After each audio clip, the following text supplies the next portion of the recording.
Hello dudes, hope you're doing great. Welcome to the first ever Pokemon Masters EX battle commentary on this channel. Moving forward, this is what I'm gonna do. I'll release a battle footage video first, and then I'll work on a battle commentary video with me talking over it, commentating on what's going on screen, explaining some of the moves and decisions being made along the battle. I have decided to do this because it's been brought to my attention by a couple friends that there are actually a lot of new players coming into Pokemon Masters. It's great that after 3 years, the game is still bringing in a good number of new players, and this game actually has a lot of technical aspects to the battle that many new players would need some time to grasp. So here's hoping a commentary video will help out some people. If you're a veteran player, you can just support the battle video and enjoy it without my voice affecting the experience. Or you can just listen to me ramble and point out any inconsistencies or errors in my commentary. I bet that'll be a fun thing to do. So without further ado, let us get into it.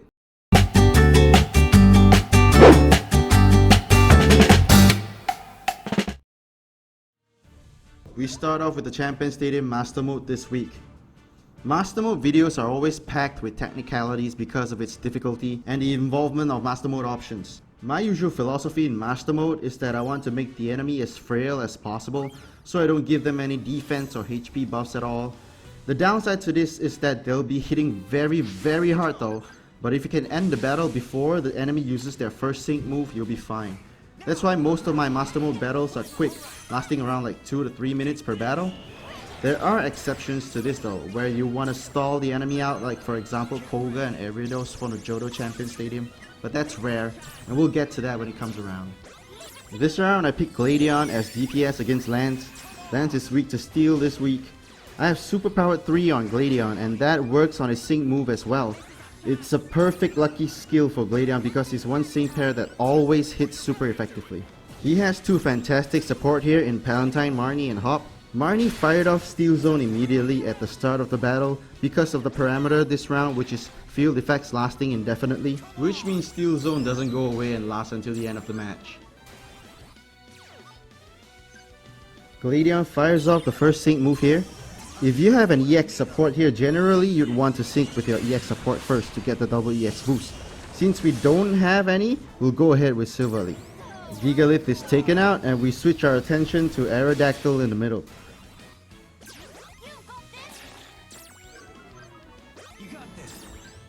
Now after a sync move, you'll see multi-attack actually doing 6k hit now, so imagine having a double EX boost. We take out Golem on the right here to skip another enemy turn. You have to be careful with gauge management here. We only have a maximum of 4 gauges to play with in Master Mode, so we have to be very cautious of how we spend it. What happened here is that I selected Growl with Mawile and Metal Claw with Zamazenta, which leaves me with not enough gauge to queue multi-attack. But I didn't want to miss a turn waiting for the gauge to regenerate, so I queued X attack instead. Gladion does his BTS pose and Silvally nukes Aerodactyl out of the air and gives us our first round.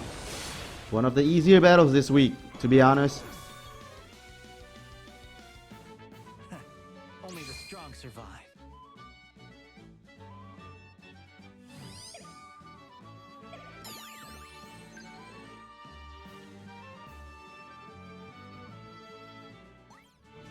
We move on to Lorelei next, and the parameter this round is make use of physical damage reduction. This parameter is better for Bruno, who's almost entirely physical focused, but I have other plans for Bruno this week. There are no changes to the Master Mode options for this battle, and as for the team, I've deployed Rillaboom, Celebi and Gastrodon here. Celebi is just the best flincher ever and a whole bag of utilities to go with it, making it one of the best sync pairs ever. And Rillaboom here just might be one of the best strikers ever, not just for grass types or ground types, but off types as well.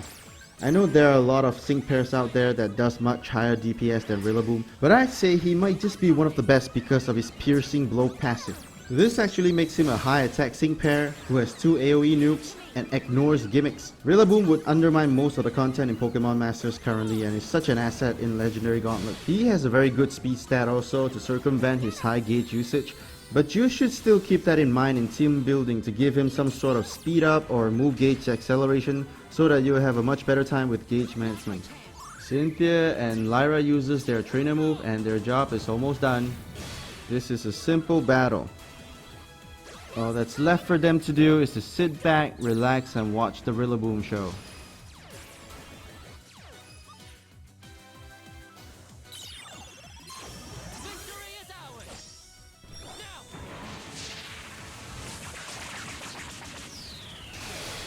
First nuke didn't manage to KO anyone, but worry not, Rillaboom is a double nuker.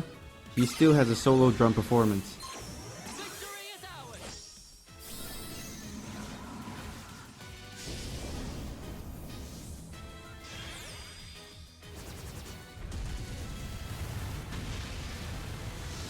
Boom! Screaming shout. 10 out of 10 best sync pair ever. Crowd goes wild and the opposition faints.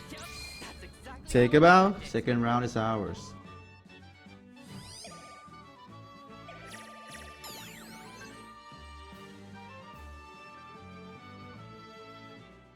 Third battle we go against Bruno. As I've said, the physical shield parameter from the previous round should be here, but instead we're gonna use the use special move parameter here. A Rillaboom and Celebi team doesn't benefit from this parameter at all, hence I use this here so at least Tornadus benefits from it.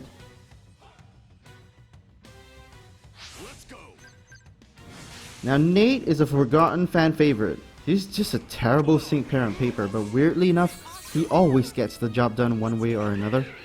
For some weird reason I love him. I'm this close to EX him, I'm just waiting for that nudge. Tornadus on the other hand is a very good sync pair in comparison with Braviary. Staggering 2 plus staggering 1 gives 50% chance to AoE flinch the enemy. She also has disarm 9 to lower enemy offensive stats. Crowd control doesn't get any better than that, even though Machamp in this stage is immune to stat drops. Look at Braviary there doing his best. 800 damage, gosh. Well, it's the effort that counts. Maximum points for efforts, Braviary. Swellow uses the first sync move to get that sweet double EX boost, which will greatly help Braviary's quest to be the very best like no one ever was.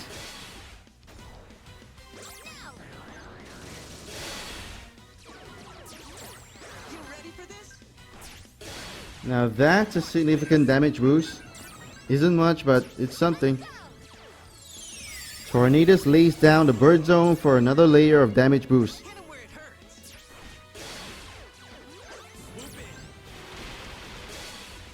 Swellow flinches Machamp.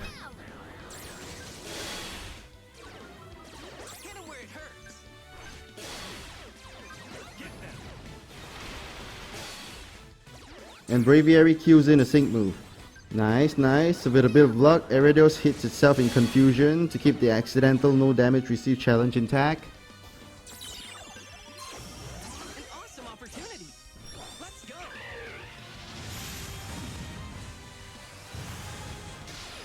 Didn't score a critical hit, but that's okay. The pure sight of Braviary's exerting maximum effort was enough to make Machamp faint.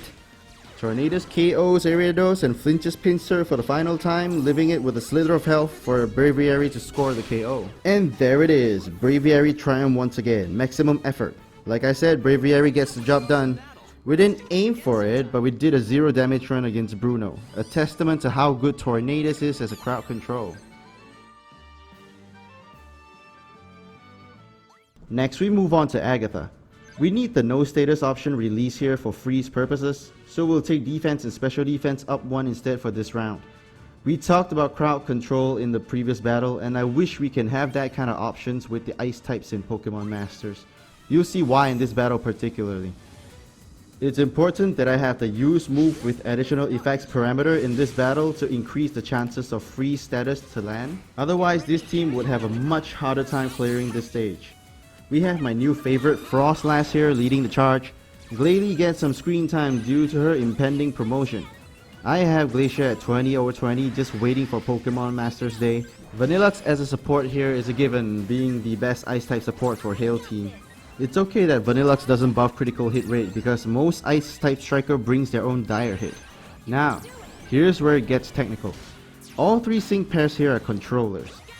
Vanilluxe has 60% chance to flinch with Astonish, having aggravation 1 on her sync grid. Pair that with the additional effects parameter, correct me if I'm wrong, but I think she has a 100% chance to flinch. Froslass and Glalie however leaves a lot to be desired. Now Blizzard has 10% chance to flinch.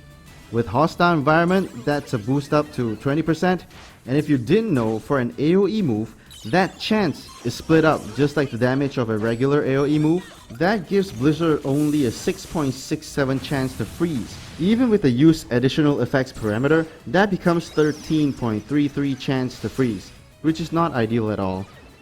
This is why I'm not using Powder Snow with Glalie. I'm using Ice Beam instead. With the same formula and not being affected by the AoE split, Ice Beam has a 60% chance to freeze. That allows Glalie to contribute so much more in terms of crowd control. You'd have to be aware too of how the enemy turn works in this game and target the correct enemy to make them skip turns. This is a good sight to behold. Everyone is either frozen or flinched. Nice, sights go down, and that makes our job so much more easier with all three controlling skills focused on one unit. Crobat wouldn't have a chance to move. Unless Ice Beam fails though, it's only 60% chance to freeze.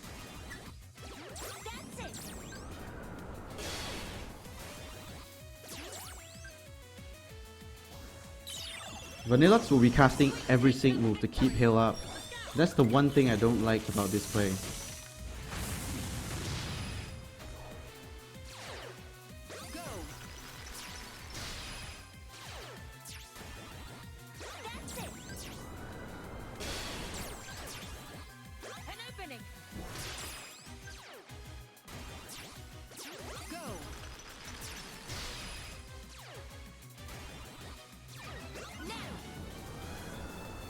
Blizzard promptly takes out Crobat. Who wants to get a popsicle after this? How about that? Pretty awesome, huh?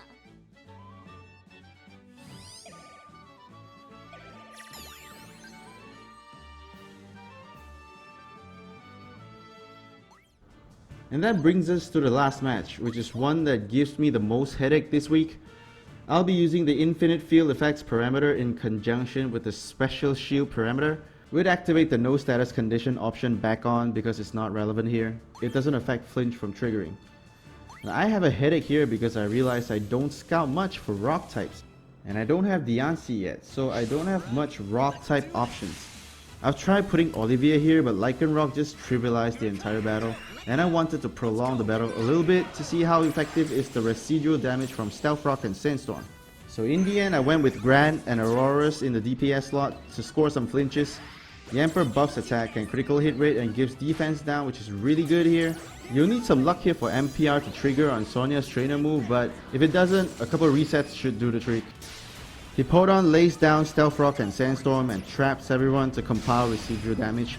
And after that, she just chills on the sideline because she has no offensive presence at all. There's your opening. To me. Go for it.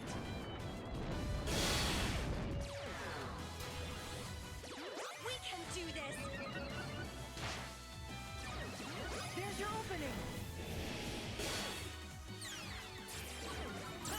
Yamper gets first sync for the double EX buff.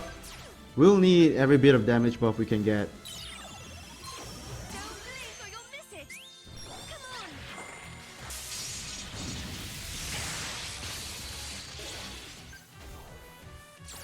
Reach for it. Aurora's just doing its best, chipping away at the enemy's HP. Leave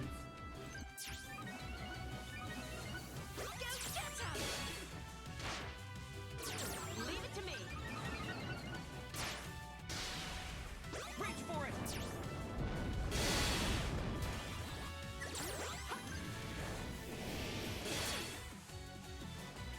I can help! Usually the middle enemy would have much more resistance to statuses and residual damage and has higher defensive stats. Scyther goes down from a little bit of strangling from Hippowdon. Definitely cutting it close here. Pidgeot still have a lot of HP left.